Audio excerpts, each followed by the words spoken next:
Hey, what's up? This is Todd Smith and I'm back with another video. In this video, I want to talk about the great Dawless debate. I've had my feet in the synth community for about 5 years now, running various groups.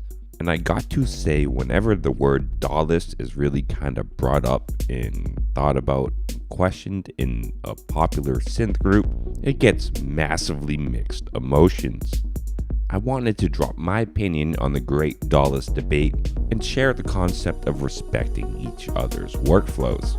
Now, I assume pretty much everyone on this channel listening right now knows what Dawless is.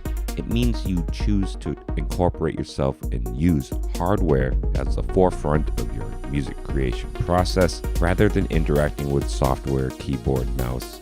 In my opinion, the kind of Dawless term, the way of thinking, the way of doing, is kind of a bedroom counter reaction to just the overwhelming takeover of DAW in popular music. And there's just a lot of people who do this as a hobby who take the mindset and the preference that hardware is just more fun to interact with. And at least in my case, if I'm using hardware in the studio, I'm more prone to actually create music. So I definitely fall into the category of those type of people where I thrive and I create with hardware. And in the end, I think that is the most important part of this whole entire process. Do you enjoy your workflow? Do you want to pick it up? Do you want to use it every day? If you say yes to this, then you've already won. Whether you make a banger track that's on the radio or you're just sitting in your back room enjoying your gear. Because if you don't have a process that you don't enjoy, that you don't like to create music, you're going to be creating less music overall.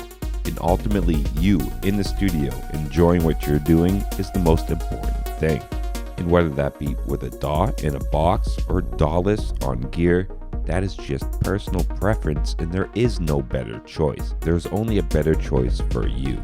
The real issue comes to when you start thinking you're better, your choices are better, and people are below you. This goes beyond DAW and Dawless into the choice of your gear and really leaks out into just society in general and kind of the disrespect we see across the board right now. And I know the majority of you watching right here, right now, totally respect everybody else's workflow and you're just doing your thing. And you don't fall into the extreme camps of either side. But unfortunately, bad apples, as they say, ruin bunches. People with those extreme thinkings tend to be pretty loud within the forum scene or within your groups, and many times can just take over entire conversations.